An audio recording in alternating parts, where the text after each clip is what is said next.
sa dimension d'unificateur entre des peuples de races et d'horizons divers. C'est donc dans cette optique qu'une grande manifestation et haute portée spirituelle réunie chaque année dans la localité d'Aïd Adresse, relevant de la commune de Boutilimi, toute la communauté Tidjania, toute obédience réunie autant de l'intérieur de la Mauritanie que de l'extérieur et provenant du Sénégal, du Maroc, de l'Algérie, du Mali, de la Côte d'Ivoire et de la Gambie. Ce grand événement religieux est placé sous la direction et la présidence effective du Khalif général de la Tidjania en Afrique de l'Ouest, Seyyid Abdel Moutaleb à Tidjania. Reportage donc sur cet événement avec Jemila Mitaya.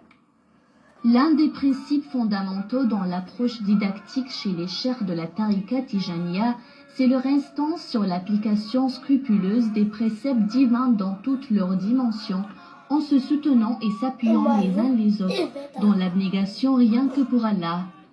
Le guide de la Tariqa Tijaniya, Sayyidi Ahmed bin Mohammed Tijani, a défini la Tijaniya véritable comme étant d'abord l'état de respect scrupuleux des préceptes divins dans leur intégralité en faits et gestes. Il est de rigueur que le disciple soit amené à ne ménager aucun effort dans tout ce qui peut rapprocher et raffermir les liens de fraternité et d'égalité entre les peuples et par là asseoir la cohésion sociale et s'éloigner de toute voie pouvant aboutir à la désunion, à l'obscurantisme et à l'extrémisme. À l'occasion de ce colloque scientifique, le Khalif général a fait le déplacement de Nouakchott pour rencontrer les différentes zawayas de la Tijaniya en vue de raffermir les liens de fraternité et pour mieux asseoir le rôle de la Tijaniya en tant que vecteur de fraternité en conformité avec les préceptes de notre sainte religion, comme rapporté dans le Coran et le Hadith de notre prophète sallallahu alayhi wa sallam. Et dans ce cadre-là, donc, il est passé à Nouakchott pour rencontrer toutes les zawayas ici. Donc vous avez pu rencontrer beaucoup de monde qui sont venus aujourd'hui, juste pour faire des premières salutations et aussi présenter leur complément au Khalif général. Et dans ce cadre-là, donc, il y aura beaucoup, à partir de demain, il va faire le tour des différents zawayas de Nouakchott. Et donc, voilà, ça permettra de raffermir ces liens de cohésion sociale que la Tariqa Tijani est en train de jouer dans ce pays, à travers le monde d'ailleurs. C'est un cadre qui permet de rassembler tout le monde. En deçà des couleurs, des races, vraiment, c'est une source de cohésion, de fraternité. Et je pense que c'est ça qu'on cherche. La stabilité d'un peuple, d'un pays, c'est ça. Qu'on soit tous des frères. Et je pense que la Tariqa Tijani offre cette opportunité.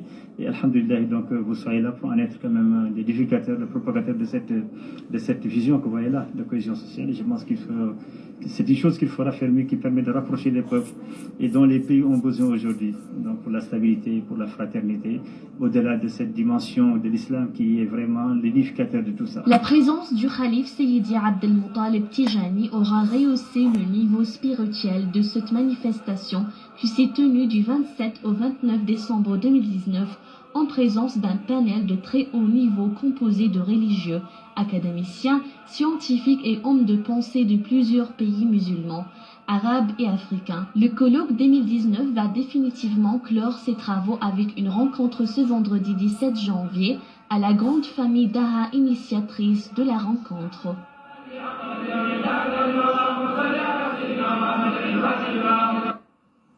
Pour en parler justement, nous recevons sur le plateau Dr Cheikh Oudaha, guide religieux de la Tariqa, mais aussi professeur de médecine à l'université de Nouakchott. Docteur, bonsoir docteur, merci d'avoir accepté l'invitation d'Elmir Mourabitoun. Nous allons être assez brefs. Dites-nous un parcours on peut tiré de cette 13e édition du colloque. Merci beaucoup. Je remercie la chaîne Mourabitoun de nous donner cette occasion de parler un peu de cette colloque qui est à sa 13e édition. En fait, qu'est-ce qu'on peut faire comme bilan à mes parcours? C'est de dire que ça a permis de mieux raffermir, donc de mieux asseoir ce rôle d'unificateur de la Tariqa Tijaniya en Mauritanie, mais au-delà, dans les pays voisins. Vous savez que cette édition est toujours organisée au fief où se trouve le mausolée de Cheikh Mohamed El Hafez, qui est le premier à apporter donc cette tariqa dans la sous-région. Donc tous les Tijanes du Sénégal, de l'Afrique subsaharienne jusqu'au Nigeria, même jusqu'en Égypte, même jusqu'en Asie, c'est cet homme-là qui a été quand même le lien entre Ahmed Tijani et toutes ces obédiences. Donc ça a permis un peu de montrer ce rôle d'édificateur, ce rôle d'élément essentiel qui permet quand même de mieux asseoir cette cohésion sociale. Parce que le tariqa tijani, comme vous le savez, ne dépasse pas trois choses. C'est l'istighfar, le zikr an la ilaha illallah ou salat an-nabi sallallahu alayhi wa sallam. Au-delà, c'est juste des ajouts. D'accord. Et ce rôle dont vous parliez, qui prône l'unicité des cœurs, et on constate aussi qu'elle comporte plusieurs tendances. Cela n'entrave-t-elle pas sa mission? Pas du tout. Si on revient à l'origine de la tariqa tijani, il y a un seul cheikh de la tariqa tijani, c'est Ahmed Tijani. Tous les autres, quelle que soit leur valeur, quel que soit leur niveau très élevé, c'est des muqaddam qui un jour se sont déplacés pour prendre la tariqa. Le seul cheikh de cette tariqa, c'est Ahmed Tijani. Donc, c'est une source qui permet vraiment d'avoir toutes les obédiences ensemble. Maintenant, chacun a sa façon de mener la tariqa. La tariqa, à son origine, vraiment est universelle et n'a pas, cette dissension n'apparaît pas à ce niveau.